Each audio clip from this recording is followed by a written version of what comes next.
So I decided one day I just locked up my house in Kansas City and I got in my car and I came to Las Vegas. Michael Johns performed on the Las Vegas Strip for over a decade. He was at Mandalay Bay Resort. He was at the Stardust. He was at Planet Hollywood. He was at the Tropicana. Legit Las Vegas hypnotist credentials. It's cool. I'm really psyched for this episode of Inside Stage Hypnotism. All these things that other people complain about when they find out you're a performer and that you tour, right? And they'd be like, oh, isn't that hard? I'm like, hard? I like flying on airplanes. I think it's the coolest thing ever. I like staying in hotels and not having to clean up after myself. It's the coolest thing ever. I get to eat out in restaurants, rental cars. It's like you're just doing test drives. Every aspect of this job is cool. And then you go on stage, you laugh and have fun, and then they give you money. It's absolutely ridiculous. Like, and they give you more money than most people make in a week, you know, Yeah. what you're doing, sometimes a month, right? Yeah. We are blessed beyond belief. And that's always been a pet peeve of mine. These people that get on the road or they finally start getting gigs and then they complain about the travel or the hotels or the gig or the money or whatever. It's like, go get a job if you don't like it. I mean, honestly, go. People are hiring, man. You could walk right into something tomorrow, you know? Yeah. We need to be grateful for what we have, you know. Absolutely. We really do. Absolutely. In the early years, you're growing up in the Midwest in Iowa, you're working in a pizza shop. What got you in this direction in the first place? You know, it was really strange, Paul. When I got out of the Army, I was going to be an actor, right? I wanted to audition at a very prestigious school in New York. And then I realized I can't really act. What I can do is I can get on stage and tell jokes. So that was like the logical move for me. I can't sing. I've been playing guitar for 25 years and I still only know 4 chords. I'm not even sure what order they need to go in to sound right. So music was out, acting was out. It's like, okay, I can be an idiot on stage and tell jokes. So that's kind of how I got into doing the stand-up thing. And that was really where it took off. It wasn't something that I'd planned on doing. I was actually going to buy my godfather's pizza place, which is the pizza place that I grew up working in. The goal was to, when I got out of the Army, I was actually going to purchase that from him because he was ready to retire. And then if you've ever done business with family, it's never easy, right? Yeah. And so he and I kind of had a parting of the ways. And I said, you know what, look, this isn't for me. I'm going to go do this thing over here. And in that time, I owned several other businesses. I owned storage unit complexes. I had a huge vending route that I built from like 5 machines up to about 300. I owned a music store. I owned part of a restaurant. I mean, I just like business. And that's what I do now. I buy businesses and sell them. We do a lot of mergers and acquisitions now. But anyway, to get back to your question, growing up, I was always awkward. I was always shy. I was never really the popular kid. And so the way that I was able to connect with people was by being the clown or being the entertainer, so to speak. And when I got out of the Army and I started making all these different moves and all these different things I wanted to do, I said, well, you know, this is a logical progression for me. Let's go ahead and put everything into this and see, just give it a year, see what we can make happen. And fortunately, I got into the right comedy clubs, the right people saw me and the right people believed in me. And, you know, that's a lot of this business is just the right people at the right time seeing you. There's so many great people out there that just haven't had the opportunities that maybe guys like us have had. And it's nothing against their skill level. It's nothing against their ability. You just got to keep plugging and you got to get in front of those right people. So anyway, long story, it was my way to connect with people. Who'd you learn with? Who'd you train with? Well, I was already doing the stand-up thing, right? So I had that stage and the comedy thing down. I saw a guy do a show and I called him up the next day and I offered him an exorbitant amount of money to train me. And he was like, no, I won't do it. He was afraid somebody was going to take his business, right? Which, you know, I wouldn't have done that. I'm not that guy. But anyway, so I found a guy and he was in D-Land, Florida. His name was Gerald Kine. You remember Jerry? Oh, yeah, I know Jerry. Jerry was my proctor for my board certification exam when I got board certified. He was the best. So cool. He's a neat guy. You're one of Jerry's kids. That's what you call yourselves, right? I didn't know that. That's so cool. You're one of Jerry's kids. So I took Jerry's hypnotherapy course. And then I was the only guy who was going to do stage hypnosis. So I was the butt of every joke from Jerry. I just basically took the two and combined them and created a show out of it. And then my friend Jay Medicine Hat, he was the guy that I would call when I had an issue and I couldn't figure something out. I'd be like, Jay, dude, I don't know what I'm doing wrong here. And he was such a great influence. He and Colleen, who owns the Omaha Funny Bone, were such huge influences on me when I first started out. They gave me the opportunities and they gave me the chances to learn and to fail. I mean, that's a big thing there, right? You've got to be willing to fall on your face. And believe me, I've fallen on my face many, many times. Many That's times. so cool. In the bigger share of my career, I pretty much just kept to myself. I had this thing where I didn't reach out and get to know other stage hypnotists because I don't know where it came from. I think I just created the idea myself, but I had this thing where I was worried that they were going to think I was stealing their stuff, right? That if I hung out with them and we talked shop and then I ended up doing something that they also did, they'd be like, oh, you stole my, and I was like, I'm just going to stay away from them. Yeah. I was getting to know consulting hypnotists because that culture was more of one of like, everyone knows we're all doing weight loss, we're all doing smoking cessation, right? And people don't worry about it so much, but not the stage hypnotism thing. And because of that, it took me a long time to really get to this part where I could have cool conversations with colleagues and get to know people better. I didn't know really the history of stage hypnotism. I didn't know for the first at least 12 years of my career, I didn't even know who Terry Stokes was. I only knew the guys because I got right away into the college market. I knew who Dale Kay was. I knew who Tom DeLuca was. I knew who Salish was. It was just because I was just keeping an eye on who's getting bought in the marketplace. But I heard once that someone, I can't remember who it was, years that someone met Anthony. And they were like, yeah, I met Anthony. And I went up and I said, Mr. Cools, I want to be a stage hypnotist like you. I guess basically he was like, get the fuck out of here. Like, really? Yeah. Yeah. And I think I've heard stories like that quite a bit. And as time has gone on, not stories about that quite a bit about Anthony. I only heard that one time. So Sure. Who knows? Maybe Anthony was having a rough day. You know, maybe somebody just was busting his balls in the community and, you know, it could have been a million things. I don't know. I don't worry about that. But I've heard those kind of stories again and again where hypnotists meet other stage hypnotists and they kind of get the brush off. And I think that part of that is because there's this broader culture of like people just stealing good material and stuff like that. And I would imagine, especially if you are someone like you at the peak of your career, or Anthony or Terry, where you're more visible as a guy headlining in Vegas, it's got to happen more, right? It has to. I think it does. You know, I'm surprised to hear that. I will say this, Anthony is one of the coolest people I've ever met. I really have a hard time believing that he would speak. He's just so kind. But anyway, that's neither here nor there. But this is, I way digress. My point I was actually trying to make originally was part of me wanting to do this podcast was to sort of catch up on getting to know people in the industry and talking more about the craft and everything, right? And one of the things that's been really interesting is I've come to figure out that there are, I don't know what the right term for it is. I want to say like almost like different breeds or different DNA.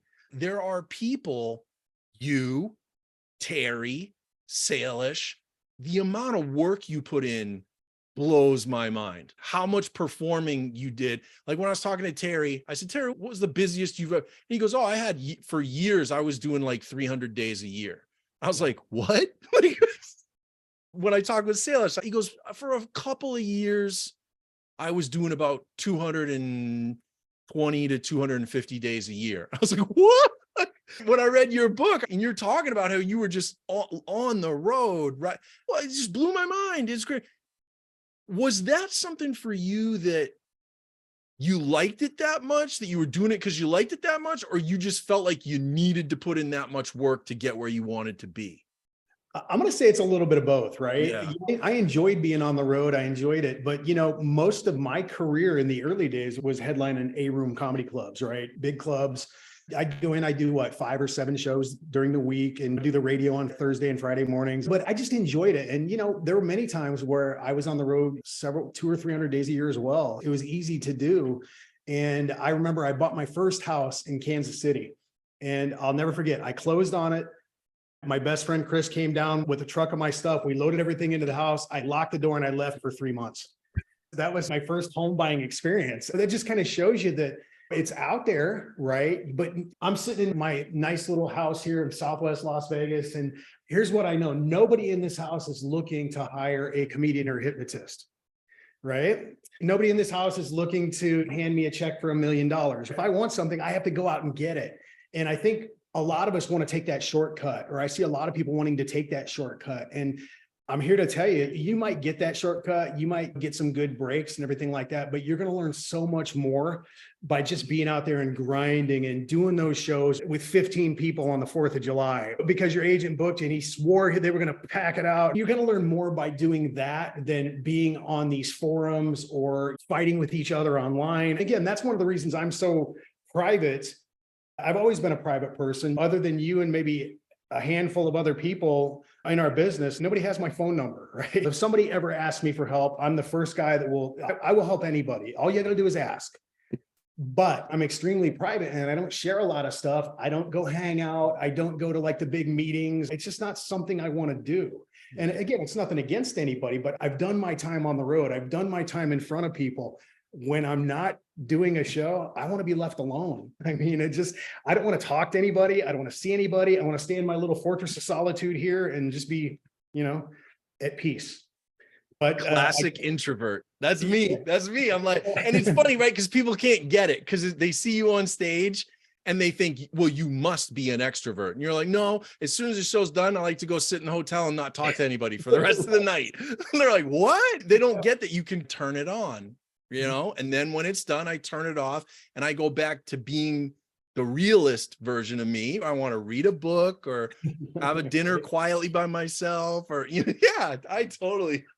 It's funny you mentioned that, Paul, because hopefully I answered your question. I know I kind of went on some weird tangents, but when I first got into this business, there was a guy named Dwayne. He was probably one of the best comedians I've ever met, a brilliant writer.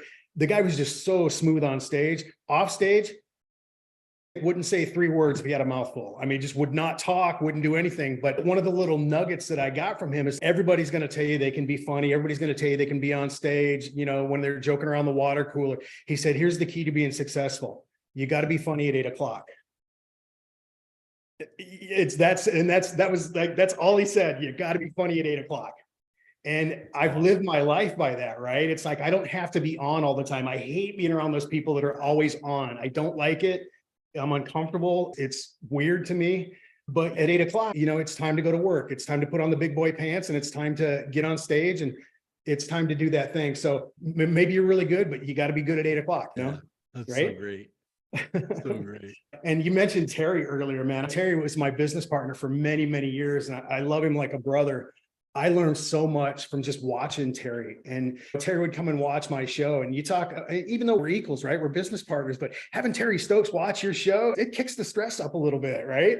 So, just learning from those different people, from you, from a guy like Terry, watching Anthony, watching, Kevin, just watching different people and learning, taking something from every one of those people, I think is the key, right? And I don't say taking by stealing, I say learning something from them. Yeah. Yeah.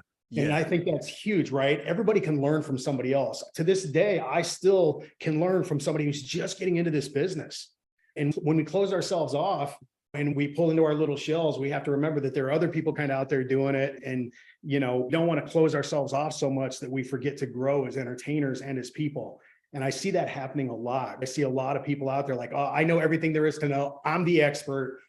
I'm the only guy who's doing it right. I see a lot of these guys, they just kind of close themselves off. As an entertainer, whether it's a comedian or a singer or whatever your art may be, you need to continually grow and you need to continually evolve as an entertainer. I'm 53 right now, and I can't do the same show I did when I was 25, right? It was creepy then, but it's even worse now. So I think getting out there on the road and grinding it, going back to the original question, that's how you learn. Get out there, get on stage, get those gigs they're not lay downs. You're gonna have to work for them. Yeah. Get those gigs and grow, man. I mean, that's how you do it. That's how this business was done. And when you and I got into this business, there weren't stage hypnosis training classes. I don't think I knew of any single one. The only one that I was aware of at the time when I was doing my training with Jerry and Tommy, they said, oh, and we also do a stage training program. But I was like, I just laid out money for this and I wasn't sure that I wanted to go that route because I was really at the beginning.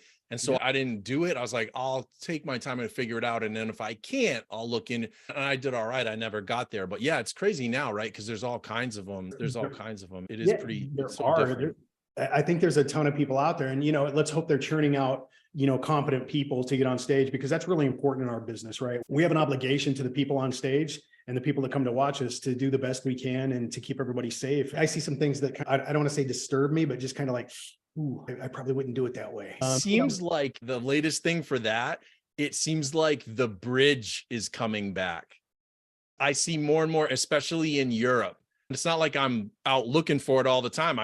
People that are coming up in my social feeds and stuff seem to be almost, I don't know if it's like, well, I need a way to stand out or whatever, but I'm seeing more people doing it again. And I've reached out to a couple people that I didn't even know, but they put it on their social. And so I like message them privately and I'm like, hey, just don't do that. Like, just don't. It's a good And way they to don't get it. They're like, why? I do it properly. I'm like, there is no such thing as doing it properly. You don't know that they're not slipping a disc right now or straining an ab muscle, even though they're stiff as a board. You don't know what's going on internally. Sure. I agree with you 100%. I mean, there's so many other things you could do. Yeah. Why do that? Why put your career, your business, and your guest on stage? Why put everything at risk like that? That just doesn't make any sense to me. And again, everything that we talk about, right? I'm no expert in anything. I just know what works for me. Yeah. So I'm not here to debate anything with anybody. I don't have those conversations. You do you, I do me. But the catalepsy thing is just something that, to me, the juice isn't worth the squeeze.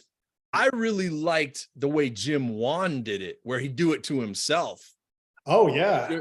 I saw when he headlined at HypnoThoughts 7-8 years ago, and I caught that show, and he had a highlight reel that he started out with, and it had a clip. And Jim was a little guy, right? So it made it all the more impressive, right? He got himself into state, got himself into catalepsy, picked two guys from the audience and said, once you can tell that I'm really, really stiff, pick me up and put me on these chairs. And he told him how to do it. So, and these two ordinary guys out of the audience, they picked him up and put him on. And then one of them stood on him. And I was like, now see, there you go. If you're willing to take it on yourself, there you right? go. Yeah. Fine. Yeah. I agree with you. If you want to do it yourself, that's fine. Just don't put somebody else through that. And Jim, I don't know if I ever told you this. Jim was so instrumental to me opening my first show here in Vegas. You didn't tell me that. I knew you knew each other and you had worked together some. And I wanted to ask you how you made that level change. So before you tell me that story, I'll make sure you come back and tell me, first of all, how or why did you decide you wanted to get to Vegas? Let's start with that. Okay. Well, I'll give you the abridged version. I was dating a girl. She broke up with me. And I was heartbroken. So I'm like, okay, where do I want to go? The drinking, gambling, whoring capital of the world. Let's go to Vegas, right? I planned on coming out for then and just to kind of see what it was all about, right? And when I got here, I loved the energy. I loved everything about it. The beautiful people, the money, just the vibe. Everything about it was just what I wanted. And I was like, oh, wait, I can do a show here and not have to go on the road. I mean, it was never even in my mind, right? Yeah. I saw people like, doing 5-6 nights a week here. And it's like, well, that's a hell of a lot better than driving through North Dakota in a blizzard to do a one-nighter for $600 or whatever. I don't even know what it was back then, but you know what I'm talking about. Yeah. Or having a certain agent beg you to do a gig and they've only got a budget of 900. And then when they hand you the check for 900, they're like, what'd they do with the other 2,100? So anyway, long story short, it was just one of those things for me. It was just a discovery. I said, wow, I can come out here. I can do a show. I can have a normal life because as well as I do when you're on the road, your life is not normal. Relationships are hard. Everything is more difficult when you're on the road. So I decided one day I just locked up my house in Kansas City and I got in my car and I came to Las Vegas. No shit. Yeah. The thing about me is I was willing to live in my car. I had one connection out here and I was willing to live in my car. I was willing to do whatever it took to make Vegas happen. Wow. I sacrificed a lot. I really did. And I look back on it now and I'm like, could I do that at the age I'm at now? No. But back then there was this newness to it. Right. And having that very first show in Vegas, living that Vegas dream or whatever you want to call it was just so cool for a little white trash kid from Iowa and Missouri. I mean, I grew up with nothing. And all of a sudden, I've got this show on the Strip. I've got my huge banners on the sides of the hotel, which I don't know if I told you that story or not, but I got my banners on the sides of the hotel. I'm doing this show every night at 11 o'clock. I'm not making any money, But Yeah. I've got a Vegas show, right? So I would fly out on weekends and I would do a corporate gig or a comedy club or something like that and pump that money back into the show. Okay. That's really how I got started. It was more of a fluke than anything. I How were wanted to you able to even land it though? And I guess today it's probably not the same, right? It's already changed so much, but how do you go in and convince someone? It wasn't all the four-wall deals back then, was it? It was, It yeah. was? They were all four walls back then. I think it was just a matter of my first business partner, Will. He talked to some people and we were doing a variety show at the time. We were producing a variety show and a magic show. And my friend Will talked to somebody at the hotel and she's like, yeah, let's go ahead and do it in this time slot. And I was actually out of town when I found out I got the show. I was actually doing the St. Louis Funny Bone. And Will called me up. He's like, hey, you got an 11 o'clock show. I'm like, wait, what? So anyway, but yeah, that was kind of the dream, right? Is to get out here in Vegas, do a show. And it was just a matter, Vegas it's a big town, but everybody knows everybody. Anybody you want to know, I probably know somebody who can get you to them, or anybody I want to know, I probably know somebody who knows that person. And that's how kind of the Vegas network works. So once you're kind of in that network, which it isn't hard to get into, it's not like there's any, membership fee or anything like that. It's not like you have to complete any feats of strength, but once you get in that circle, you kind of hear different things about what's going on. So that's kind of basically just how it works. And I was fortunate. I mean, it was a fluke that I actually got a show here. It was very fortunate. And when I got it, I called Jim up and I said, Jim, I got this great opportunity. I don't know what to do with it. And he flew out that week and he helped me with everything that I needed to do. He was a good man. I owe Jim a lot. I really do. Yeah. He's such a great guy.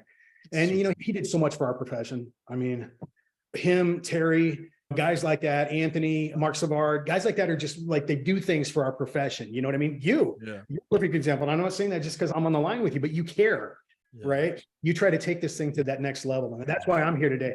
I've only done 2 interviews in my entire career. One was with Grant Saunders, and then this is the other one. No, so you're the best. You're the best. Man, I'm just glad to be here. What year did you first get in Vegas? You remember the exact, it's okay, around at least. It was around 98, 99. Okay. When I first started coming out and making it a full time, I'd met a beautiful European lady and we got a place together and I would lie in bed at night and I would look at, what was it? I was the Aladdin at the time. I could see the Aladdin and valleys and all these. And I would lie in bed and I'd look like, okay, I'm going to have a show there someday. I'm going to have a show there someday. So I just started laying that groundwork and, it's like chipping away at a rock, right? It takes a lot of time, swings of the hammer before it finally starts to crack. And that's kind of what happened. I met Will, I met Terry. I'd love to say I did it all by myself, but I didn't. No, of course not. Yeah. Who else was there, Michael? Who was actively performing as stage hypnotist besides you at that time? At the time I started, it was only us and Anthony. Okay. Yeah. I think it was just Anthony at the time. Yeah. There may have been others that came and went, short stints. Yeah. I think Marshall had a show for a little while over at Harrah's. Okay. I think Marshall was doing a show over there, which if you've never seen Marshall, he's amazing. And who else? Gosh, it seems to me like a few people came in and out, but I don't think anybody stuck around for long. It was mainly us and Anthony. And then, I think Mark came to town around the mid 2000s, somewhere in there. Yeah. A lot of people have tried to do it, but what a lot of people don't realize, there's a lot of work involved. It's a big job. It takes a lot of work and a lot of effort if you want to do it correctly. There's a bunch of people in our profession that would love to work in Vegas, of course. But part of that is that's a really romantic idea and they have no idea what it's really like. What do people need to understand about it that they just don't understand? Well, there's quite a bit. I'm glad you asked. So let me get on my soapbox here. Actually, having a show in Vegas, at least from an outsider's perspective, right? Everybody looks at people who perform in Vegas and go, wow, they must be really, really great, or they're at the pinnacle, or they're at the top of their profession. And sadly, that's unfortunately not the case. There are a lot of people there that are unbelievably talented. There are also a lot of people here that shouldn't be on stage here or anywhere else. That's just being honest. So having a show in Vegas, you have to think of it like this. It's a business like any other. And I guess that's why I was so fortunate, because I understand business. I'm a business person and I treat things like a business. The difference between this business and a pizza shop is instead of selling pizzas, I'm selling show tickets. I've still got to lease the space. I've still got to pay for my marketing and my advertising. I've got to pay for my help. I've got insurance to cover. I've got workman's comp. I've got to make sure the hotel's happy. I got to handle all the complaints from customers. I got to make sure somebody shows up at the box office. I got to have that ticketing system in place. Do I need to build the room out? Okay, well, I'm going in my pocket for that, because the casino's not going to do it. So there are just a lot of little moving parts that I think a lot of people, they have this romantic idea. It's like, I'm going to show up, I'm going to walk on stage at 8:30. I'll be home by 10:30, done. See you tomorrow. Where's my money? And to be successful, it's not like that. You have to put in that effort, just like any other business. You got to grind it out, and you got to, unless you come from money or you get incredibly lucky, things are going to be tight for a while. And you've got to be willing to make those sacrifices. And that's one of the things that I was always willing to do, was to sacrifice whatever for the show. The show always came first. Nothing, I don't care if I had to sleep in an alley, the show came first. And that was the attitude that I had. So to really boil it down, anybody can have a show in Vegas. It's not an accomplishment. It doesn't mean they're better than anybody else. Doesn't mean I'm better than anybody else because I had a show in Vegas. It just means that I was willing to take a risk and write the check. And if you're willing to do that, you can have a show here.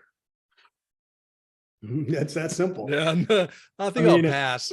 Yeah, it's funny because people are like, oh man, you got to have all these connections. No, you really don't. You just got to start talking to people, and pretty soon somebody's going to know somebody you want to know. You're going to find a showroom and you're going to pitch your concept. Clearly, though, it's so much work. I've been so spoiled. I knew that. That's why I thought briefly, like any of us would, I thought that'd be pretty cool to be like, yeah, I got a show at the whatever, right?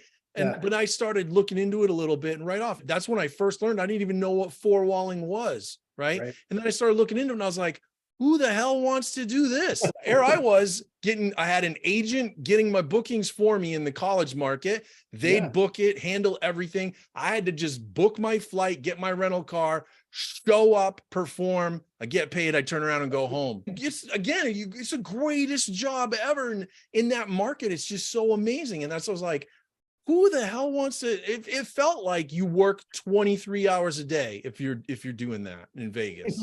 Again, if you're doing it correctly, yeah. I know some people that have shows, they just kind of show up and just kind of do it. And then they go home and bitch because they don't have the numbers, right?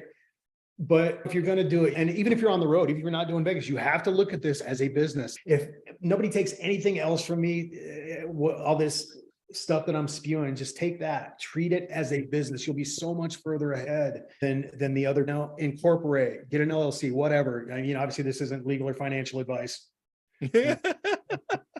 But in my opinion, you should incorporate, you should have insurance. You should treat it like a business where your customers come first. And I'll be honest, a lot of times I didn't do that. A lot of times as I was learning and I was growing, I was a total dickhead. I really was. And it wasn't because I'm an evil person at heart. I think it's just, you kind of get in this state where it's like, okay, I'm doing all this stuff. I'm making all these moves. I'm accomplishing things. I just don't have time for this. I don't have time for these people who don't appreciate what I'm doing or whatever excuse I want to give myself. But there are many times when I didn't treat my business like a business and it suffered. Yeah.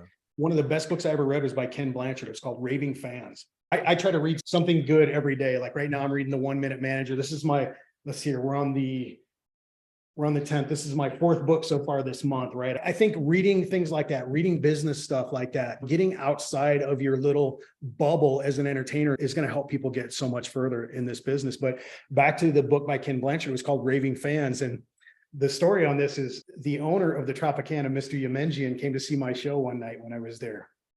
Mr. Yemenjian was a very reserved man. He spoke like several languages, speaks several languages, always impeccably dressed, very quiet. He was Kirk Kerkorian's son-in-law, if that gives you kind of the level these people are at, right? Yeah. So Mr. Y came to see my show with some of his lackeys one night. And I'm sitting here doing my show and I'm watching Mr. Y. I'm like, gosh, I hope he's enjoying it. I hope he's enjoying it. Obviously, you want the guy that owns the hotel to enjoy it. And, he smiled a few times and I'm like, okay, I think he had an okay time. And so I'm walking through the casino a few days later and he's like, Michael, come here for a second. I want to talk to you. I'm like, oh, shit. When the boss wants to talk to you in his office, it can't be good, right? Anyway, we go to his office. He's like, here, I want to give you this. I can't make you read this, but I think it might help you. And he gave me that book by Ken Blanchard called Raving. And when I read that book, it made me realize that our business is customer service. Customer service is the key. Well, I guess there are a lot of keys maybe, but customer service is so critical in our business, whether it's with the people that are hiring us, the people that are buying tickets, the people that are coming to see the show, the people that we have to deal with to get the show set up. A lot of times we kind of forget that. Always, always, always try to create those raving fans in any situation. A lot of people may not like me, but there are a lot of people that do. And a lot of people will hire me again and again and again because I know how to create those raving fans. So yeah, just another little business tip, right? Read business books, understand business, understand sales. Hypnosis show is sales. That's what it is. When you realize that, it takes all the mystery out of it and helps you become better. A lot of people go, oh, well, I'm going to use hypnosis to improve my sales. I'm like, no. Hypnosis is sales. You just don't understand sales. Because a lot of people think sales is a zero-sum game. Okay, if you and I are doing a deal together, for me to win, you have to lose, Paul. Well, that's not sales. It's not sleazy car sales. It's not any of these guys you see online. It's understanding what you want and providing that for you in a way that I can meet you where you are, if that makes sense. And it's exactly the same with the hypnosis show. When people show up, the first step in a sales process is greeting, warming them up, getting to know them, and then fact finding. Why are these people at my show? Well, they came to see a comedy show. Well, is that everybody? No, there might be some other people here who don't want to be here. Finding out what the motivation is, what motivates them. And you might be surprised because we think we know, but we really don't. And I say this a lot. How do I meet people where they are? Okay, you don't want to be here. How do I get you involved? And constantly doing those things. By the time you get down to the close or getting people on stage in chairs, it's basically just sales 101. Read a book, learn a 5-step sales process. It'll make you a much better performer. Yeah, super cool. Yeah. Let's run with that into a little bit of a different direction, but really totally related. Mm-hmm. What about the artistic side of it? It's awesome to hear you talk about how you're approaching it as a businessman, but then what you're trading in is entertainment, right? You're trading in an art form. How did you think and how do you think about your actual product that you were putting out? Tell me about how you look at the very nature of a stage show. Sure. Well, I'll be the first one to tell you that at times my product was amazing and at other times it wasn't very good. And that all comes back to me. So the product that I put out, the artistic side of it, I've always been a creator. I've always been a writer.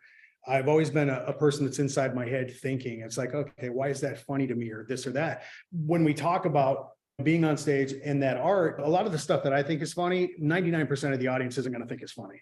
I have a weird sense of humor and I can find humor in the littlest, stupidest things. But my job as an entertainer is to make you understand why what I'm saying is funny, if that makes sense, is to get you to view it from my eyes.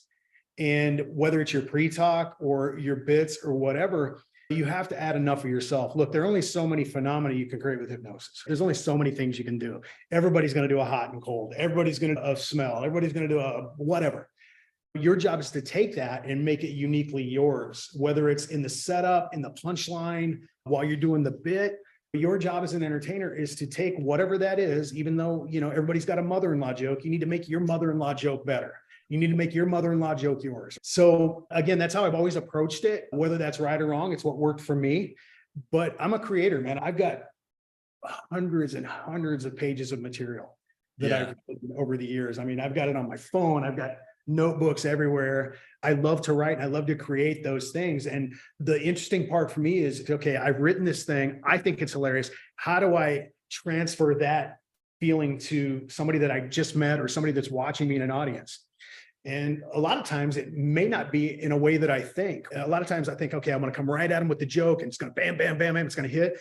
Well, sometimes I might circle around and drop the punchline, and just kind of see what result I get. But then, and I don't know how to explain this, but then that didn't really work the way I wanted to. Let me go back into the material and reframe it and drop it again. Yeah, I don't know if that makes sense or not. But that's my process. That's how I do it. I'm not saying it's right. It's right for me. Yeah. How much of your show do you think was sort of focused on phenomenon versus something else, like just trying to be funny?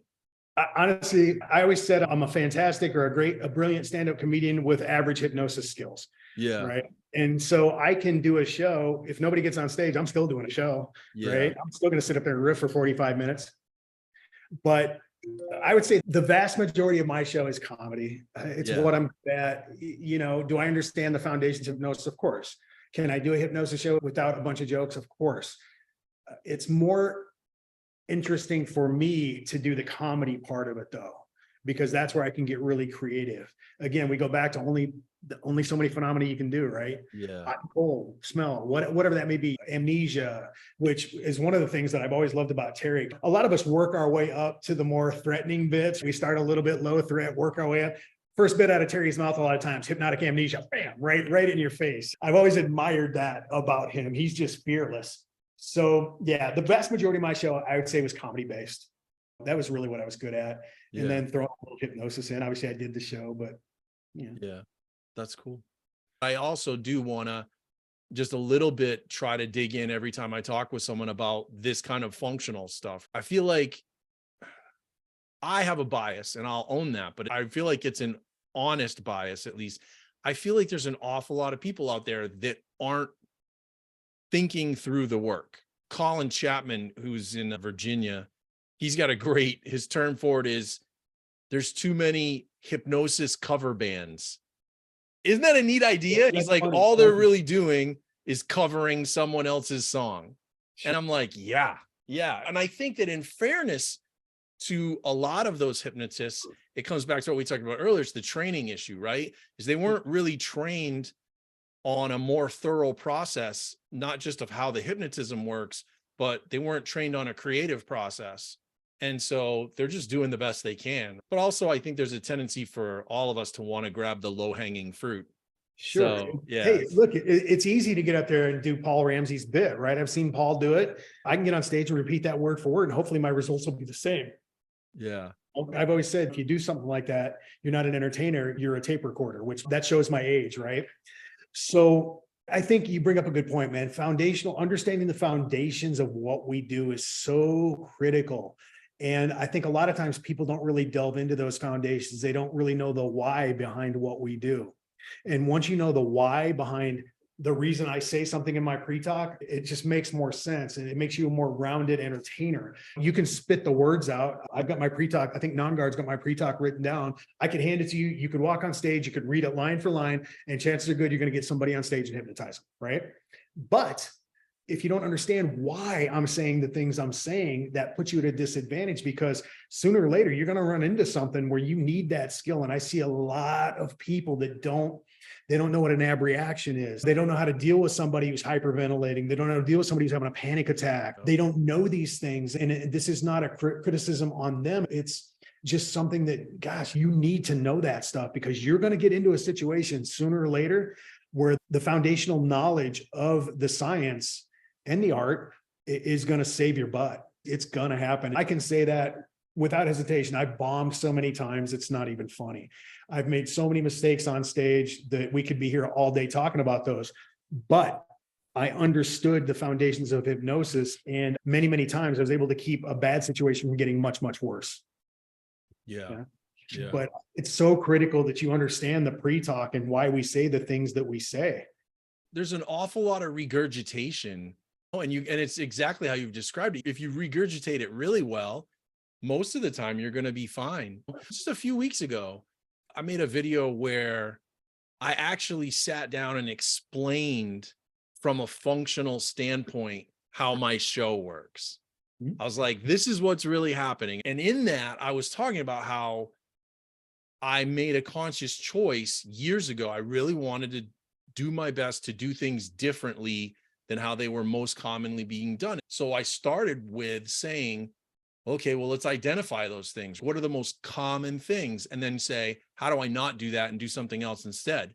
All right. And so the first one was, what does everybody do? Everybody brings volunteers up on stage and hypnotizes people on stage. All right, I'm not going to do that anymore. Like, what do I do instead? Well, you hypnotize them while they're still in the audience. And I was talking about this whole process on the video. And somebody, when the video went live, someone wrote, this is a terrible idea.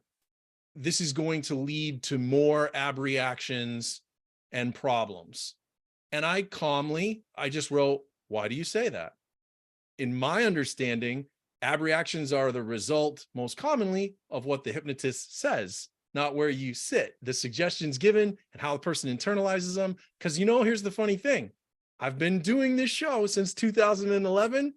and I haven't had Single any one. problems. I love Like, I don't think the person was trying to troll. You know, they meant it.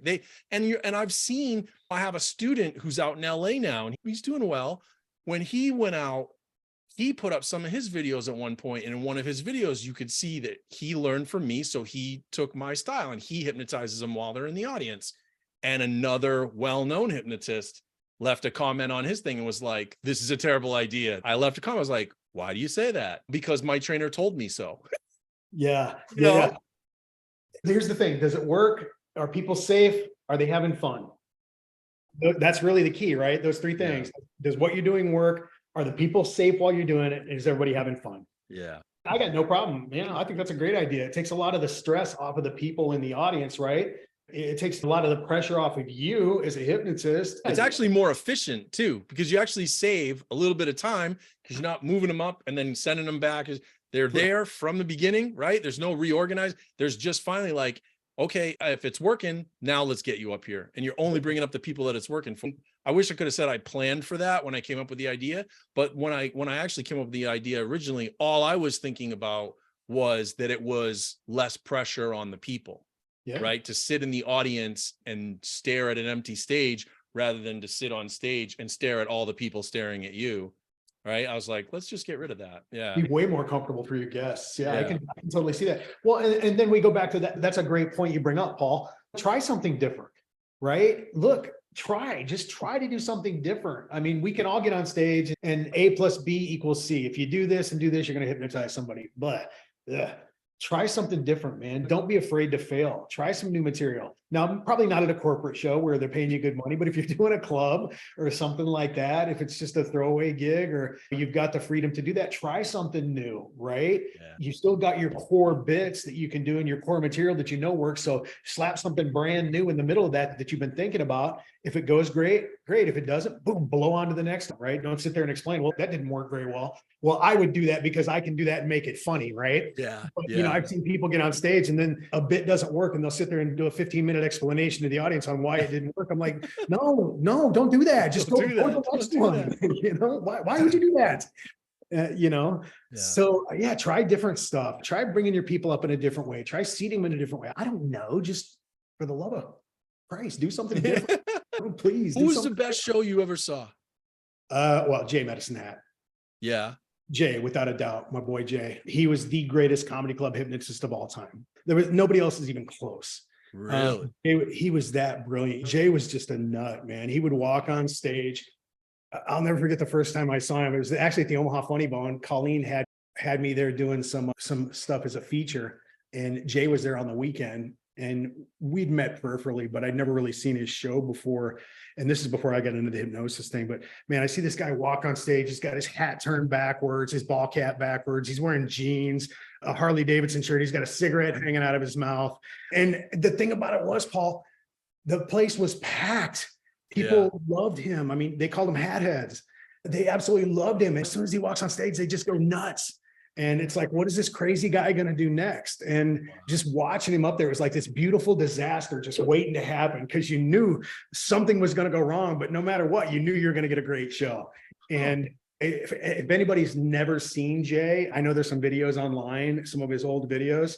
He is absolutely one of the most brilliant people I ever had the privilege of knowing.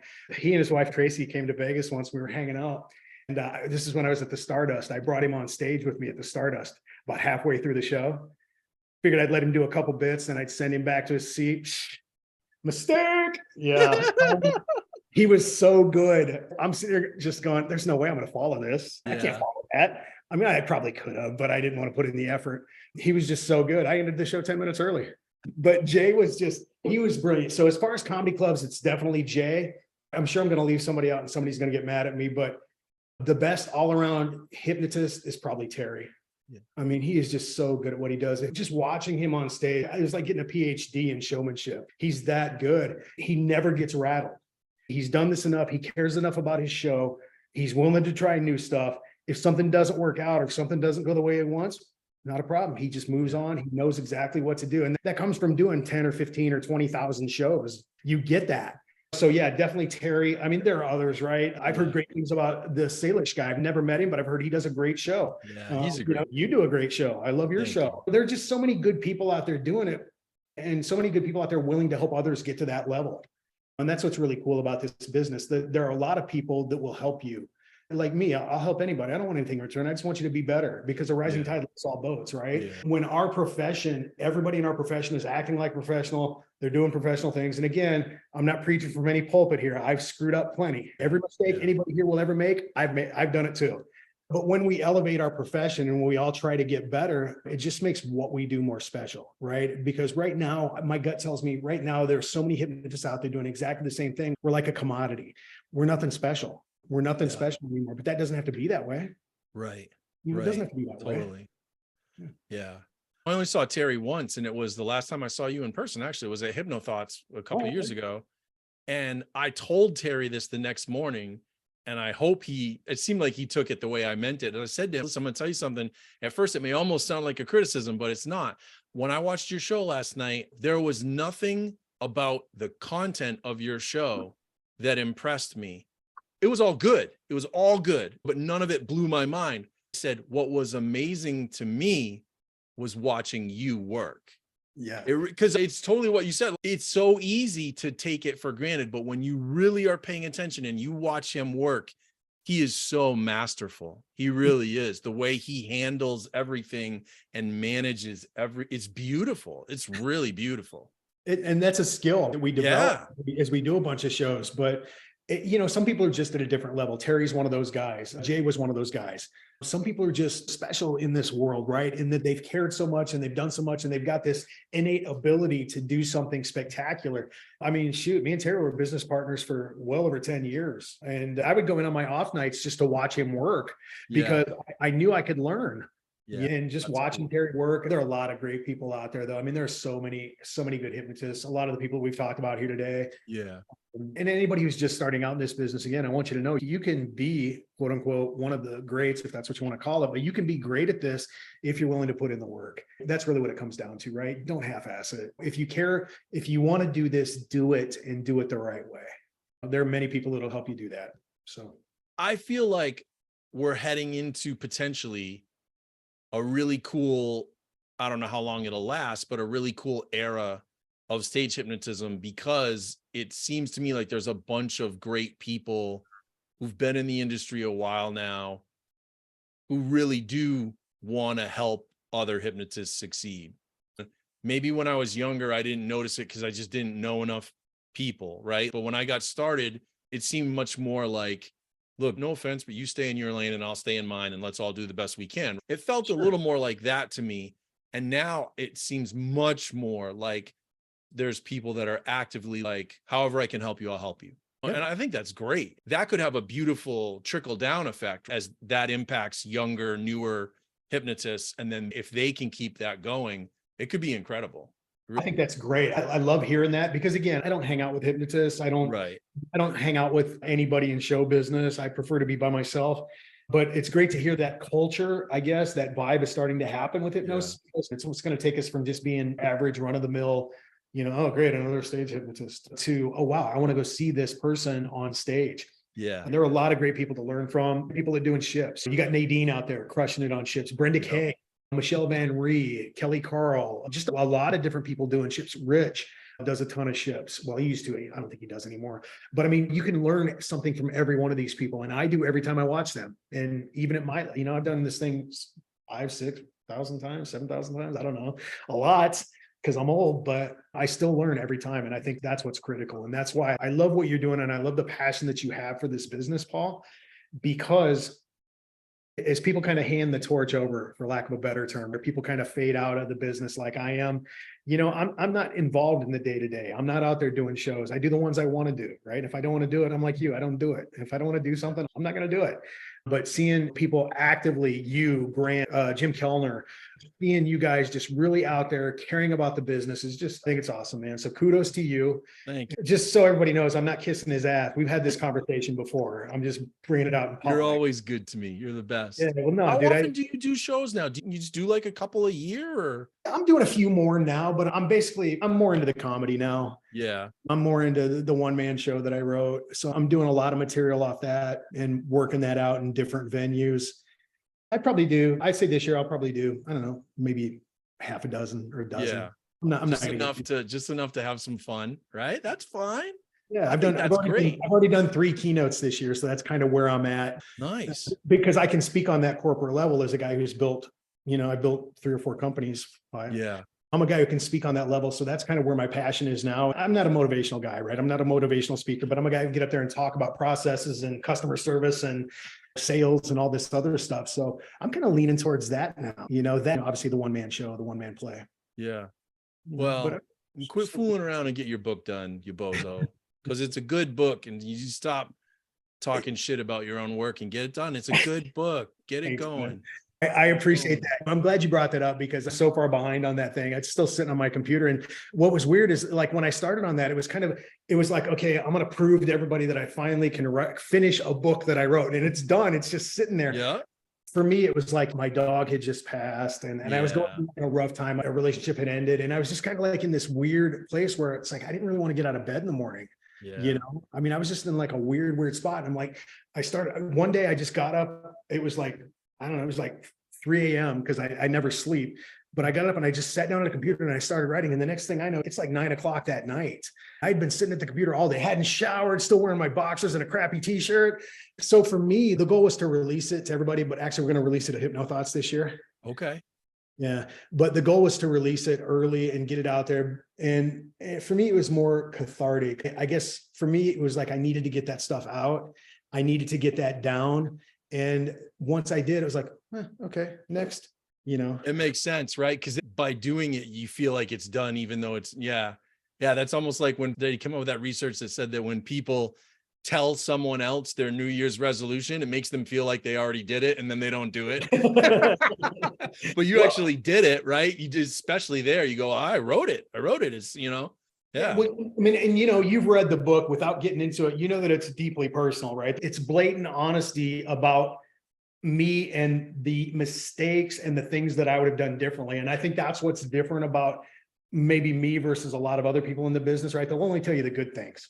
They're only going to tell you about crushed it. I'm going to tell you, hey, look, at this point in my life, when I had the show, I was involved in this, I was doing this, and my mind wasn't on the business, or here's how I messed up here. Here's what I did wrong here. And I think that's what's a little bit different about this book versus some of the others. Like Nongard and I wrote a book years ago about stage hypnosis. Oh, okay. It's a bestseller. I think we've sold like 8 copies in about 20 years. So this book had to be a little bit different. And I shared it with a very select, there were 6 people that have read it, just people that I trusted. I wanted to get it out there. I wanted to get feedback, and I've gotten good feedback and constructive feedback too. It's like, hey, no, do this here, put this here. So I guess long story short, the book is done. Right now, it's just for me, if that makes sense. Yeah. I love how it is like a real, like there's enough functional books, right? There's enough and you still do that. You still have that in that book, but the idea that you have this other side of it that no one ever does, where you're like, hey, here's how it really went down. And it wasn't always good. God bless you. People need to think about that stuff, I agree with you. I think we have a responsibility to bring other people along. And like you said, it's not always about money. It's never been about money for me. The show has never been about money for me. It's about performing and, creating that connection with an audience, Yeah. Now you catch me in my other businesses, it's all about money. Yeah. Right. That's yeah. But when it comes to the show, we have to be able to make that separation. It's about the performance. And that's why Terry and I got along so well, because it was always about the performance for both of us. It was never about the money. If you do a good job, the money will come. If you try to master your craft, the money will come. I don't care whether you're digging ditches, flipping pizzas, delivering newspapers, whatever that is, become a master at your craft. And that takes hard work, dedication, study, and sacrifice. Discipline will set you free. I'm going to recommend a book for everybody. Your books. Actually, I guess I have read more books than that. So here's all the books that I've read so far this month. There's Acres of Diamonds, great sales book. I'm reading this one over again. Zig Ziglar, Secrets of the Sale. I'll be honest. Zig was the best. Zig was so great. But that's one I actually haven't read that one this month. I read this on the plane back from Florida.